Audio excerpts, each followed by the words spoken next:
संभाजीनगरात महायुतीला धक्का, अब्दुल सत्तार यांची स्वतंत्र लढण्याची घोषणा।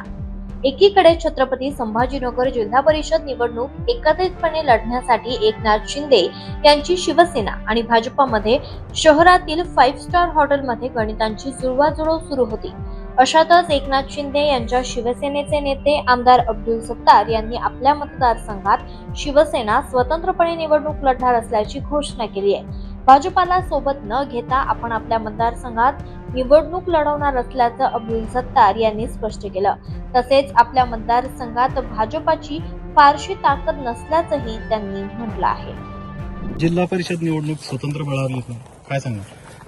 नाही, मी पहिलेच घोषणा केलेली आहे की जिल्हा परिषद सोयगाव सिल्लोड या आम्ही स्वतंत्र लढणार आहे आणि धनुष्यबाण निशाणीवरच लढणार आहे। राहिला प्रश्न आता संजनाताई आणि माझं बोलणं झालं का ते माझ्याकडे सदिच्छा भेटसाठी आले होते। आमचीही चर्चा झाली की कन्नड ही त्यांनी सांगितलं की आम्हाला स्वयंबळावर लढायचं आहे।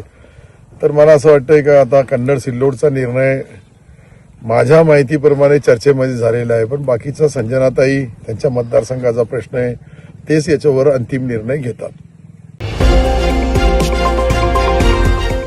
झुंजार जनता न्यूज, फक्त बातमीच नाही तर बातमीचा पाठलाग।